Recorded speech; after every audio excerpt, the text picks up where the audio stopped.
Hello दोस्तों, नमस्कार। आज एक नए मुद्दे के साथ हम लोग हाजिर हुए हैं और आप लोगों को यहाँ से बहुत बेनिफिट मिलेगा।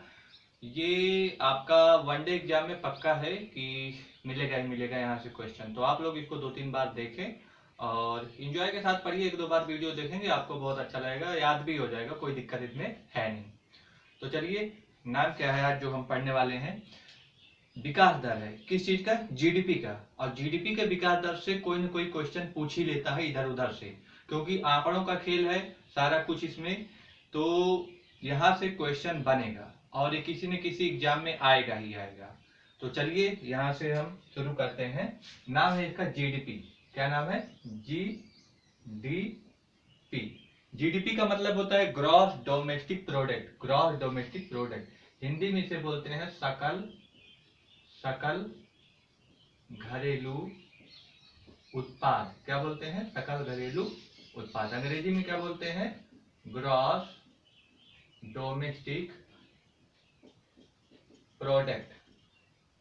Gross domestic product. इसी के विकास दर की हम बात कर रहे हैं कि जीडीपी का विकास दर कितना रहा, इसके विकास दर की हम बात करेंगे। ठीक है ना? तो यहाँ से उठने वाले क्वेश्चन किसी न किसी वनडे एग्जाम में पूछे जाएंगे और आप लोग इसे इत्मीनान से देखेंगे तो पक्का है समझ में आएगा। तो यहाँ से एक बेस बनाने की हम कोशिश कर रहे हैं। आपको हम जीडीपी नहीं समझाएंगे कि जीडीपी होता क्या है।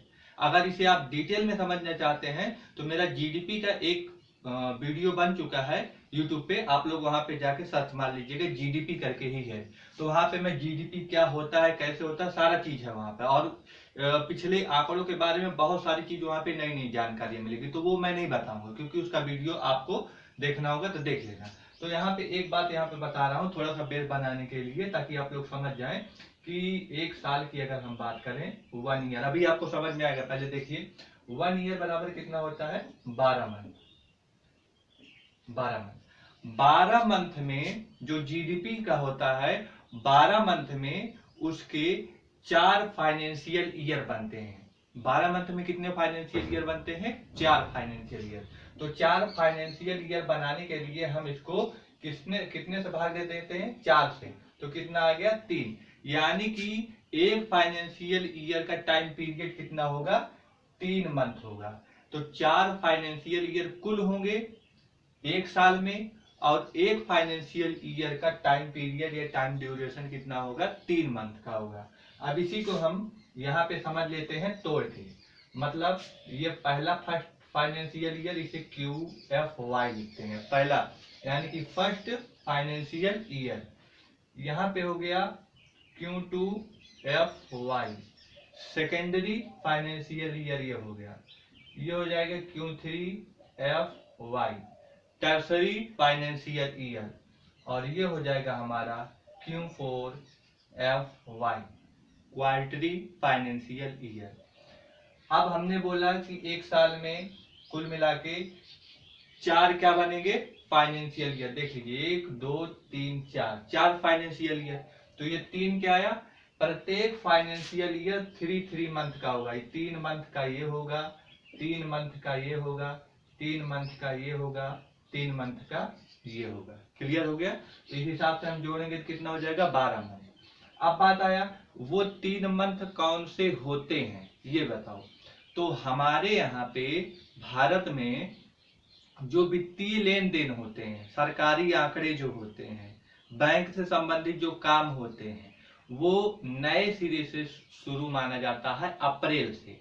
क्योंकि हमारे यहाँ नया साल 1 अप्रैल से मनाया जाता है। वो अलग बात है कि हम लोग जनवरी से नया ट्रेंड मनाने लगे हैं क्योंकि अंग्रेजी कल्चर है वो, लेकिन भारतीय संस्कृति में अप्रैल से मनाया जाता है। तो यहाँ से हम इसीलिए पहले फाइनेंशियल ईयर को यहाँ से शुरू करेंगे, अप्रैल मई जून, 3 महीना हो गया। आगे क्या हो गया? जुलाई अगस्त सितंबर, 3 महीना हो गया। अक्टूबर नवंबर दिसंबर, 3 महीना। और फिर ये जनवरी फरवरी मार्च, ये 3 महीना हो गया। क्लियर हो रहा है ना इतनी बात? तो अब यहीं पे हम आपको आंकड़ों के बारे में अब शुरू करते हैं। ये इतना था बेस जो जीडीपी से संबंधित आपके लिए जानकारी बतानी थी। अब अगर हम बात करें कि 2020 में पहले फाइनेंशियल ईयर का जीडीपी कितना था। 2020 में पहले फाइनेंशियल का, तो आप वो समय याद करिए 2020 का, कोरोना वायरस था। उस समय कोई अपने घर से नहीं निकल रहा था, कोई सामान नहीं खरीद रहा था, जो था वही था, उसी में बना खा रहे थे। तो जब कोई बाहर पैसा खर्च नहीं कर रहा है तो खर्चा होने से मार्केट में वैल्यू नहीं बढ़ रही है, सरकार के पास पैसा नहीं जा रहा है, अर्थव्यवस्था में बढ़ोतरी नहीं हो रहा है, तो जीडीपी क्या हो जाएगी, स्लो डाउन हो जाएगी, गिर जाएगी, निगेटिव में हो जाएगी। और ये निगेटिव बहुत ज्यादा हो गया था, जो कितना था, माइनस में 24.4%। कितना हो गया था भैया, 24.4%। ठीक, पहले फाइनेंशियल ईयर में कौन सा महीना, अप्रैल मई जून में ये हालत थी भारत की अर्थव्यवस्था की, जीडीपी के आंकड़े के हिसाब से। अब बात करते हैं दूसरे क्वार्टरी में, तो इसमें थोड़ा सा सुधार हुआ, तो यहाँ पे जो बढ़कर चली गई थी, ये भी अभी भी माइनस में था, लेकिन ये 7.3 हो गया था। कितना हो गया था, 7.3% हो गया था। फिर आगे और जैसे बढ़े तो यहाँ पे फिर थोड़ा सा सुधार इसमें देखा गया, और ये सुधार हो गया था 0.4% का सुधार हो गया था। फिर जब हम आगे बढ़े तो जीडीपी में और सुधार देखा गया, तो ये हो गया 1.6% का जीडीपी में सुधार आया। अब एक बात यहाँ पे मैं आपको ये बता दे रहा हूँ कि पहले फाइनेंशियल ईयर में इतना था 2020 का, दूसरे में इतना था, तीसरे में इतना था। तीसरे वाले में जरा देखिए, अक्टूबर नवंबर दिसंबर का महीना है तो 4% है, 0.04% है ये। अब ये जनवरी फरवरी मार्च दिसंबर के बाद अगले साल में प्रवेश कर जाते हैं, तो ये 2020 का ये आखिरी समय है। तो ये जो जनवरी फरवरी मार्च है 2021 वाला है, ना कि 2020 वाला है। 2020 वाला कहाँ पे रहेगा, वो 2019 वाले में आखिरी में रहेगा, क्योंकि 2019 का इतना पुराना आंकड़ा वो पूछेगा नहीं। अगर पूछेगा 2020 से ही पूछेगा। हम एक साल पहले से आपको बता दे रहे हैं कि एक साल पहले का लेकर इसको एडवांस में चल रहे हैं, ताकि कहीं से पूछ ले तो कोई दिक्कत, लेकिन 2019 इतना पुराना नहीं देगा।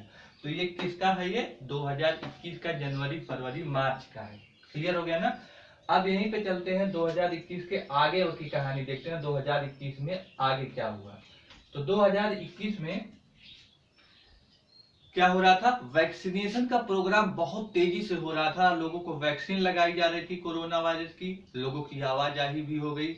कुल मिला के जो बहुत सारे क्षेत्र थे, सर्विस सेक्टर, इंडस्ट्रियल सेक्टर या फिर एग्रीकल्चर सेक्टर, इन सारे सेक्टरों में काफी बढ़ोतरी या काम देखी जाने लगी, जिसकी वजह से हमारी अर्थव्यवस्था पॉजिटिव में आ गई और काफी ज्यादा रैपिड उछाल मारा। यानी कि यहाँ पर हमारी अर्थव्यवस्था 20.1% हो गई। कितनी हो गई, 20.1% हो गई।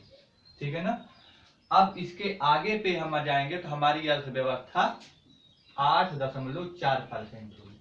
अब यहाँ पे क्वेश्चन आएगा कि 20 के बाद तो ये और आगे बढ़ना चाहिए था, क्योंकि जब वैक्सीनेशन हुआ तो और उसी तरह से निरंतरता बढ़ती रही। तो ये जो 20.1 है, ये पुराने वाले के कंपैरिजन में इतना बढ़ा है। वास्तव में अगर देखें तो इतना नहीं, लेकिन ये कंपैरिजन निगेटिव से पॉजिटिव आने में काफी उसे अंकों को चढ़ाव करना पड़ा। जैसे ये माइनस में 24 है, तो माइनस में 23, माइनस में 22, माइनस में 21, माइनस में 20, ऐसे ऐसे करके आपके अंकों में चढ़ाव करना पड़ा। तो वो चढ़ाव अंकों में आते आते वो पॉजिटिव में लेकर आए हैं। तो ये नहीं कि सोचना कि ये 20 पे इकट्ठे चढ़ गया, लेकिन आपको आंकड़ों में यही दिखाना है। ठीक। अब अगर बात करेंगे इस वाले में कितना था, इस वाले में 5.4% था, 5.4% जीडीपी था। तो यहाँ पे एक बात सब समझिए, ओवरऑल अगर हम जीडीपी पूछें कि 2021 का ओवरऑल जीडीपी कितना है, तो ओवरऑल जीडीपी जो 1 ईयर का होगा, ओवरऑल जीडीपी 1 ईयर का कितना होगा, 9.2%। कितना होगा, 9.2%।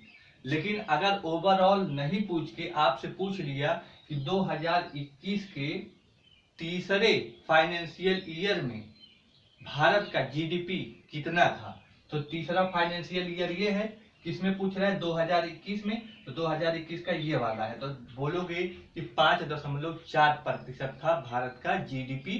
किस साल में, 2021 में, तीसरे फाइनेंशियल ईयर में। बात समझ में आई। लेकिन अगर ये ना पूछ के उसने बोल दिया कि 2021 में भारत का जीडीपी बताओ, 2021 में, किसमें, 2021 में भारत का जीडीपी, तो ये 2021 का हम बताए हैं, 2021 का भारत का जीडीपी कितना है, 9.2% है।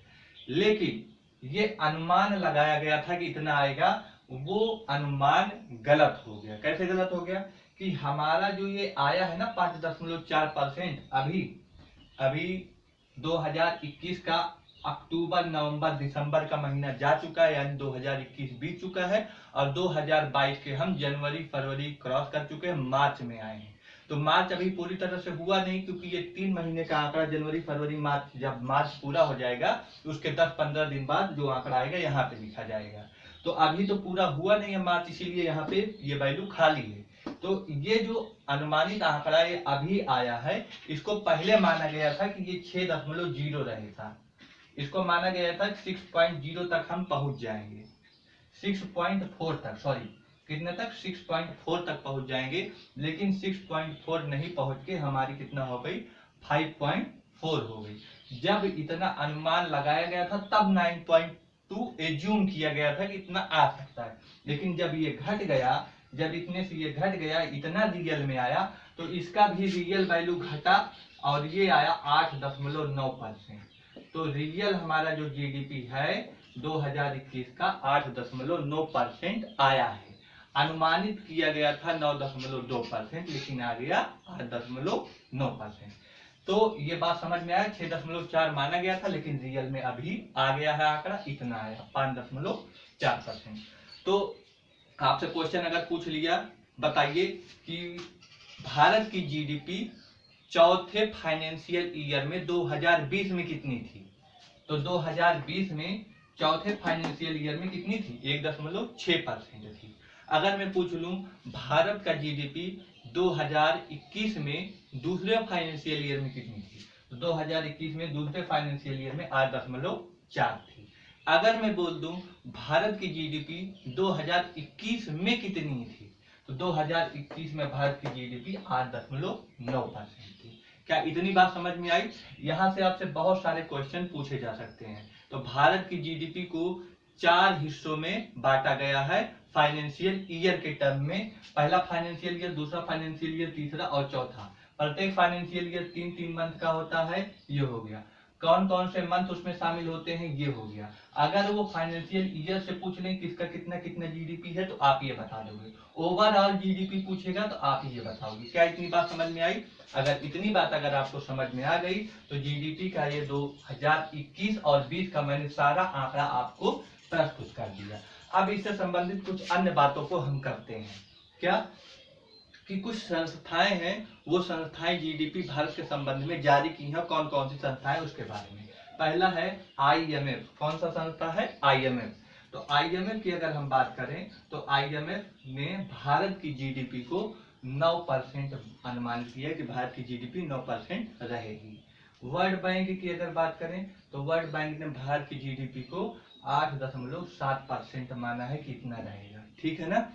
और एक है इंडियन रेटिंग एजेंसी, ये बताया 7.4% रहेगा भारत की जीडीपी। ठीक है ना। अब यहाँ पे आईएमएफ ने बता दिया है। आईएमएफ होता क्या है, तो आई से होता है इंटरनेशनल मॉनेटरी फंड। आप लोग लिख लीजिए, क्या लिखना है, इंटरनेशनल मॉनेटरी फंड, ये इसका फुल फॉर्म है। इसको बोलते हैं अंतरराष्ट्रीय मुद्रा कोष। ये हो गया। यहीं पे इसका वर्ल्ड बैंक होता है, ये WB का क्या होता है, वर्ल्ड बैंक, यानी कि हिंदी क्या होता है इसका, विश्व बैंक होता है। क्या होता है, विश्व बैंक होता है। अब यहाँ पे आपसे एक क्वेश्चन पूछेगा कि बताइए विश्व बैंक का हेडक्वार्टर कहाँ है। तो हेडक्वार्टर है वाशिंगटन डीसी। कहाँ है, वाशिंगटन डीसी। इसका बताइए हेडक्वार्टर कहाँ है। इसका भी हेडक्वार्टर है वाशिंगटन डीसी। दोनों का हेडक्वार्टर वाशिंगटन डीसी है। अब विश्व बैंक में कितने देश हैं, अगर ये पूछ लिया, तो 189 कुल देश हैं, यानी कि 189 देश ने मेंबरशिप ली है, सदस्यता ली है विश्व बैंक में। अगर इसकी बात करें IMF की कितने देशों ने सदस्यता ली है, तो 190 देशों ने इसकी सदस्यता ली है। क्लियर हो रहा है ना। हेडक्वार्टर हो गया, कितने देश इससे जुड़े हैं, हेडक्वार्टर और कितने देश इससे जुड़े हैं। अगर वहीं पे हम आपको बात करें कि बताइए वर्ल्ड बैंक के जो आपके डायरेक्टर हैं, डायरेक्टर का क्या नाम है, कौन है डायरेक्टर वर्तमान में, तो डेविड, लिख लीजिए आप उसको, मैं बोल दे रहा हूं, उनका नाम है डेविड मालपास, लिख लो, डेविड मालपास है। और वहीं पे अगर यहाँ पे IMF के बोलेंगे, IMF के निदेशक बोलते हैं, कौन होते हैं, निदेशक। तो IMF के निदेशक कौन है, तो उसमें भी आप लोग लिख लीजिए, उनका नाम है आपका डोमिनिक स्ट्रॉस। क्या नाम है, डोमिनिक स्ट्रॉस। तो IMF के निदेशक हो गए, और ये डायरेक्टर हो गया, हेडक्वार्टर हो गया, कितने देशों ने मेंबरशिप ली है ये। और अगर आपसे पूछ लिया कि 190वां देश जो है ये कौन सा है जो मेंबरशिप लिया, उसका नाम क्या है, तो उसका नाम है अंडोरा। क्या है, अंडोरा है। अंडोरा एक देश है जो 190वां देश बना है। ये अंडोरा कहाँ पे है, ये यूरोप में है, ये यूरोप में। कौन से यूरोप में है, तो पूर्वी यूरोप में है, जो फ्रांस के बगल में एक है आपका अंडोरा। इसी अंडोरा ने 190वां देश बना, किसका, IMF का बना।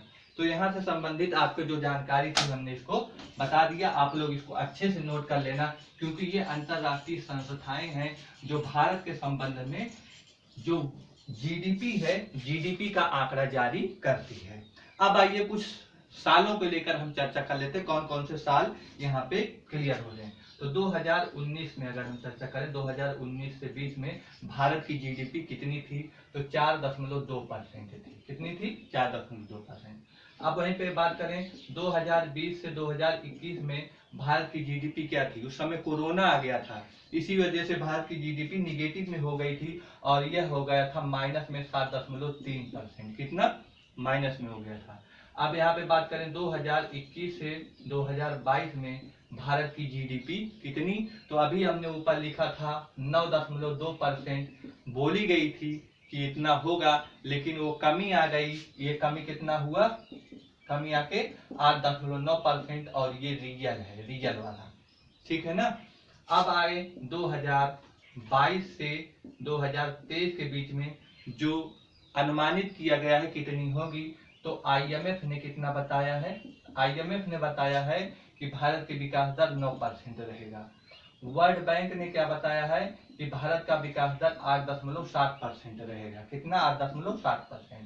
इकोनॉमिक सर्वे यानी कि भारत का आर्थिक सर्वेक्षण जो वित्त मंत्री निर्मला सीतारमण ने इकोनॉमिक सर्वे प्रस्तुत किया था बजट में, तो उसमें क्या बताया गया था कि भारत की GDP 8 से लेकर 8.5% के बीच में रहने की उम्मीद है। और इंडियन रेटिंग एजेंसी कितना बताया है, 7.4% बताया है। क्लियर। तो ये सारे आपका जो है 2022 का है, 2022 का है, और ये अनुमानित किया गया है, अभी ये हुआ नहीं है, अनुमानित किया गया है कि इतना होगा। ये कौन से साल का है, ये आपका 2021 का है, 2021 का। ये कब का है, 2020 का है, और ये कब का है, 2019 का है। तो 2019, 20, 21 और ये 22 का, ये कितने का है, 2022 का है। तो GDP से संबंधित सारे 19 से लेकर 22 तक भारत की GDP कितनी थी, किसने कितना कितना एज्यूम किया है, कितना हो सकता है, तो सारा कुछ आंकड़ा, और फाइनेंशियल ईयर में भारत की GDP कितनी थी, फर्स्ट, सेकेंड, थर्ड, फोर्थ, 2020 का मैंने पूरा डिस्कस कर दिया, 2021 का भी डिस्कस कर दिया, उसके छोटे छोटे पार्टों में बांट कर। तो GDP से संबंधित इतने सारे मुद्दे हैं, इसको आप अच्छे से समझ लीजिए, अच्छे से इसको याद कर लीजिए। फिर इसी के संबंधित एक और वीडियो पर मिलते हैं, तब तक के लिए आप लोग इसे 2-3 बार देखें, दिमाग में वैसे ही बैठ जाएगा। Bye bye.